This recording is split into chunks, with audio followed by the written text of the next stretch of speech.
What is going on, everybody out there, Lamont at large? Today we're coming to you from Las Vegas, Nevada. We're in the valley. Good weather, about 65 degrees. The stratosphere is in the background, and you can see some of the other casinos in and along the Las Vegas Strip in the background here.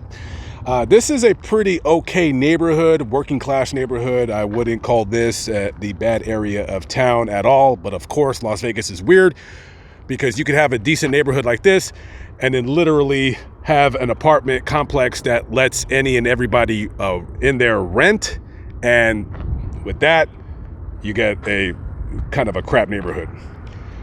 So fair warning, this story involves a lot of unchecked, rampant drug abuse.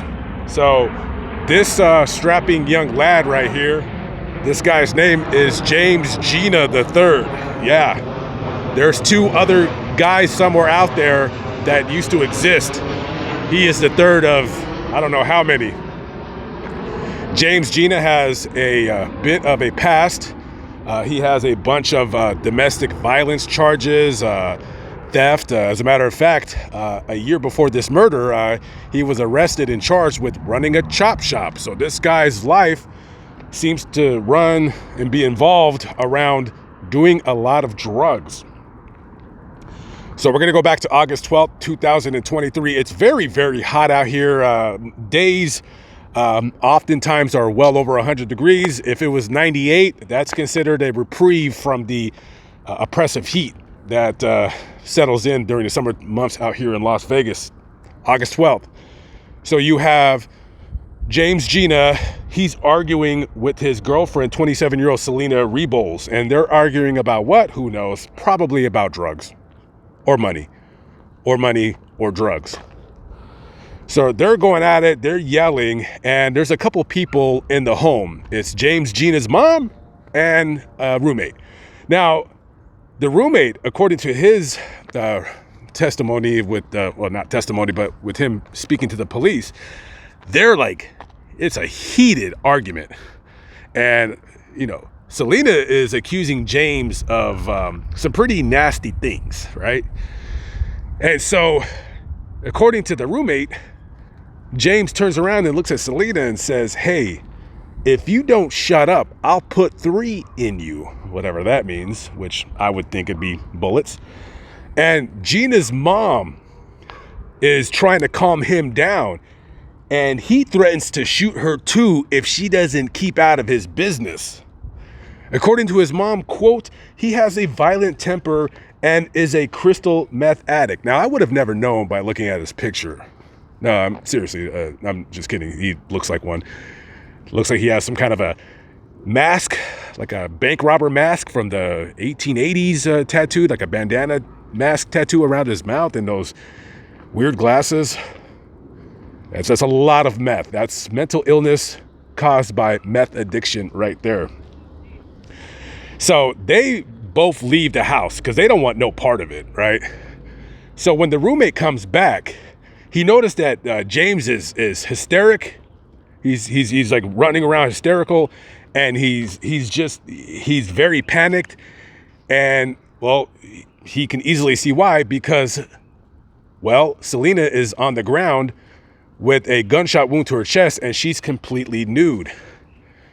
So James doesn't know what to do, so he takes her body, because at this point now she's dead.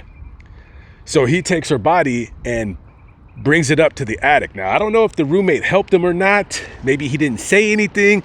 I don't know, but it's going to be really difficult to move a body by yourself. No matter how strong you are, it does take a considerable amount of effort. So he stuffs her body in the attic, and the next day or two later, stifling heat, attics, will be 40 degrees hotter in the summertime. So the odor of decomposition quickly is wafting all through the house. So James asked the roommate, hey, can you rent me a car? Because I got to take her body and go, put it somewhere, and I don't want the stink in my own personal vehicle. So I guess it's around this time now that maybe the roommate doesn't want to be involved in this anymore. So he goes ahead and calls the police. Now, the police come and they quickly apprehend James Gina and charge him with the murder of his girlfriend. Now, according to the police, James had said that it was an accident, and he, quote, said, "I killed the woman that I love," unquote. So currently, right now, he is in jail, awaiting probably more than likely just a status hearing or something of that nature to see what's going to take place. I'm assuming he's going to do life in prison because he has several instances of arrest. So this is the home where that murder happened at. And looks like someone spray painted an SUV. And we have a spray painted message on this van right here. This says, "Selena was killed by 4, not 1. Well, you know, you had James' mom, a couple roommates, and him in there. So that's, nobody called the police for a couple days. You have a truck that's been spray painted black. So whoever's living in this meth house, they spray painted their windows black as well as the windshield. So, yeah, so I'm pretty sure everybody in this neighborhood pretty much knows exactly what went on in this home, and this is probably a house that is infested by meth, and I'm pretty sure the neighbors can't wait for these guys to move out of this place.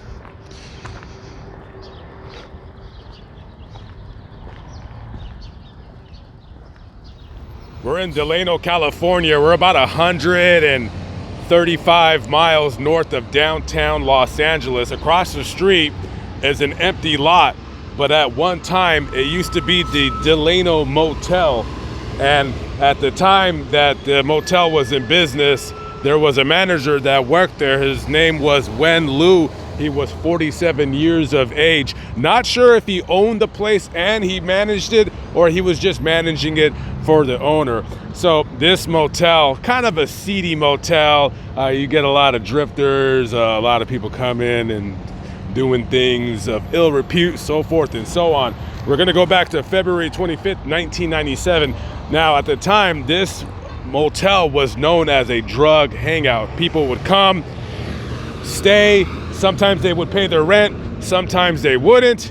It just depended on how they felt that day. So that week of February 25th, 1997, Wen Lu was handing out eviction notices to the people who were not paying their rent. So the janitor of this place notices that the manager, Wen Lu, that he isn't around that particular day. Now, that wasn't like him to not be around to attend to business matters for the property, especially since he had handed out the eviction notices that day. You want to make sure that people are getting out. So the manager, he goes to the office and he sees that his jacket and a checkbook is on the table, but he's nowhere to be found. Now, for some unknown reason, Wen Lu was known to hang out in room number 15. It's not clear if that was his actual apartment or, room or whatever, or he had like an office there to do things, whatever. So they go to room 15 and they notice that there's one of those doorknob locks on the door, the kind that you put on a door if you like kick somebody out. So they call the police. Delano PD shows up and they notice that what looks like the same doorknob lock. So they're not able to make their way into the room. So one of them looks through the window and he can barely see inside, but what he sees is Wen Lu laying on the bed, or somebody at least laying on the bed, because he can't really see clearly because the drapes are kind of closed, but not all the way. So he sees his body on the bed. So they break into the room, and all they've released is that Mr. Wen Lu was dead, and obviously he had been killed. And there was some kind of like a wooden post, like maybe a 2x2 or 2x4 which might be the murder weapon. I'm not really sure. There's not a whole lot of information to this case. This is just one of the many, many unsolved murders that I read about as I'm passing through the highways and byways of this country. And of course, the only evidence left that this was ever a business was the Delano motel sign is still there. The only suspects they know of at the time was there was two people that were staying at the motel who people said that were a little shady. One of them was described as a Hispanic man between 5'9" and 5'11", about 200 pounds, and he had tattoos on his arms and his legs, dark hair, dark eyes. He was accompanied by a younger Hispanic person, teenager, about 5'5", skinny, probably about 130 pounds. These people have not been located. This murder has occurred well over 25 years ago. No answers, no clues at all in this matter. If anybody has any information on the unsolved murder of Wen Liu, please contact Delano Police Department, 661-721-3369. 661-721-3369. Lamont at large. I'll catch up with you on the next video. Peace out.